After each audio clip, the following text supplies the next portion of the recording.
할렐루야, 성도 여러분 평안하십니까? 두 친구 운동 말씀과 친구 되기, 오늘 그 171번째 날을 맞고 있습니다. 자, 오늘 우리가 함께 읽고 묵상할 말씀은 이사야서 63장부터 66장 마지막 장까지 말씀이 되겠습니다. 오늘 특별히 63장부터 마지막 장까지의 그 내용의 제목을 붙인다면 그것은 하나님 허락하시는 축복의 조건, 이렇게 제목을 붙일 수가 있겠습니다. 자, 그러면은 그 내용 전개는 어떻게 될까? 이제 한 장 한 장 살피면서 은혜를 나누기를 원합니다. 자, 먼저 63장입니다. 자, 63장 제목을 붙인다면 세속적인 만족만을 추구하는 것은 스스로 하나님과 원수가 되는 것이다 하는 것입니다. 자, 특별히 에돔이 등장을 합니다. 자, 에돔이 하나님의 종말론적인 심판의 대상이 됐는데, 사실 이 에돔은 사탄의 세력을 상징하는 존재로 나타나고 있습니다. 자, 그런데 이 에돔이 왜 이렇게 됐는가? 자, 우리가 아는 대로 에돔의 조상은 에서가 되죠. 에서는 야곱과 더불어서 아브라함의 언약의 후사인 이삭의 아들입니다. 그런데 이 에돔 족속은 이스라엘과는 가장 가까운 나라이면서 그들도 충분히 하나님의 언약 백성이 될 가능성이 있었음에도 불구하고 더구나 이 에서는 이삭의 장자이죠. 이삭의 장자로서 그런 야곱보다도 더 하나님의 언약의 계승자가 될 수가 있는 가능성이 컸었는데, 그런데 이 에서는 오로지 세속적인 만족만을 추구하는 데만 관심을 보였습니다. 장자권, 즉 축복권을 동생 야곱에게 겨우 팥죽 한 그릇에 팔아 넘기는 그런 어리석은 모습을 우리가 성경을 통해 볼 수가 있었습니다. 성도 여러분, 자, 여기서 우리가 생각을 하게 됩니다.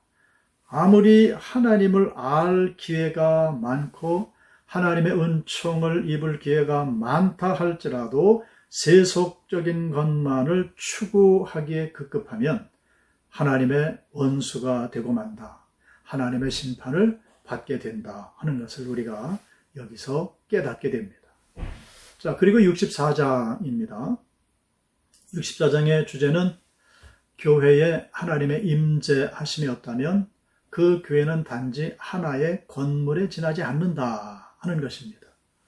자, 64장 11절 말씀을 보시면 우리 조상들이 주를 찬송하던 우리의 거룩하고 아름다운 성전이 불에 탔으며 우리가 즐거워하던 것이 다 황폐하였나이다 라고 말씀을 하고 있습니다. 자, 여기서 말하는 성전은 솔로몬 성전이죠. 솔로몬 성전은 기원전 959년경에 건축이 됐는데 기원전 586년경에 바벨론의 침략으로 인해서 그 예루살렘 성전이 파괴가 되고 맙니다. 자, 그 원인이 어디에 있는가? 바벨론이라는 나라가 강해서가 아니라는 겁니다. 이러한 일이 벌어진 것은 하나님께서 더 이상 예루살렘 성전에 임재하지 않으셨기 때문입니다. 성전으로서의 역할을 감당하지 못하고 그저 한낱 건물에 불과한 그곳, 하나님이 임재하실 수가 없었고요. 더 이상 거룩한 것이라고 이야기할 수가 없는 겁니다. 그래서 하나님은 그 이스라엘의 죄악으로 말미암아 성전에서 떠나셨고 그로 인해 이방인들이 그 성전에 난입해도 아무 일도 일어나지 않은 것입니다. 실로 성전은 하나님께서 거기 임재하실 때만 말 그대로 성전이 되는 것입니다. 자, 64장, 63장을 이어서 우리가 생각을 해보면 하나님 앞에 복을 받을 수 있는 조건은 무엇인가 할 때에 우리가 세상 살 때에 세상적인, 세속적인 것에 급급한 마음을 버리고 주님을 바라봐야 한다는 것이고요. 그리고 하나님의 성전을 귀히 여기며 하나님의 임재하심을 날마다 사모하고 그렇게 성전을 섬겨 나갈 때, 특별히 우리의 심령은 성령 하나님이 거하시는 성전 아닙니까? 그래서 우리가 그 성령 하나님의 임재하심을 날마다 사모하고 깨닫고 그렇게 섬기며 나갈 때에 하나님께서 우리를 위해 예비하신 그 은혜와 복을 허락해 주신다는 겁니다. 할렐루야. 자, 그리고 65장으로 넘어갑니다. 65장의 제목을 붙인다면 이렇게 되겠죠. 하나님은 그리스도 안에서 복을 구하는 모든 이들에게 아멘이 되신다. 이렇게 제목을 붙일 수가 있겠습니다. 65장 16절 말씀을 보시게 되면 이러므로 땅에서 자기를 위하여 복을 구하는 자는 진리의 하나님을 향하여 복을 구할 것이라 라고 말씀을 하고 있습니다. 자, 이것은 앞에 11절에서와 같이 하나님의 종들, 즉 남은 자들이 가시나 무니, 이 가시나 무니라는 이 호칭은 운수와 운명의 우상을 이야기를 합니다. 가시나 무니와 같은 거짓 신에게 복을 구하였던 악인들과는 달리 하나님께 복을 구하게 될 것을 말씀하신 겁니다. 자, 그런데 본문은 의인들이 복을 구하는 대상인 하나님에 대해서 진리의 하나님이라고 묘사를 하고 있습니다. 진리의 하나님은 원문으로 보면 아멘의 하나님이십니다. 여기서 아멘은 확실하다, 지지한다, 신뢰한다라는 뜻을 가지고 있습니다. 따라서 아멘의 하나님이라는 고백은 우리 하나님은 전적으로 신뢰할 수 있는 분이라 하는 이러한 고백을 가지고 있는 그런 말입니다. 자, 이것은 하나님께서 당신의 약속을 철저하게 지키시는 신실하신 분이기 때문에 이런 호칭을 할 수가 있다는 겁니다. 아멘의 하나님. 자, 그리고 이제 마지막 66장의 말씀입니다. 자, 66장은 그 주제가 최후 심판은 모든 이들에게 임할 것이나 심판의 양상은 두 가지로 나뉘어진다 하는 말씀이 본문에 기록이 되어집니다. 자, 15절로 17절 말씀은 하나님의 최후의 심판과 관련된 그런 말씀입니다. 자, 하나님의 최후의 심판 때에 불에 둘러싸여 강림하시어 불로 세상을 심판하실 것으로 나타납니다. 자, 하나님께서 최후 심판을 불로 시행하실 것이란 사실은 성경 여러 곳에서 시사하고 있는 그런 말씀이죠. 예를 들면 요엘서 2장 30절 이하의 말씀, 그리고 베드로후서 3장 7절 말씀에도 언급이 되어져 있습니다. 자, 그런데 66장 16절을 보면 하나님의 최후 심판의 대상을 모든 혈육이라고 말씀을 하고 있습니다.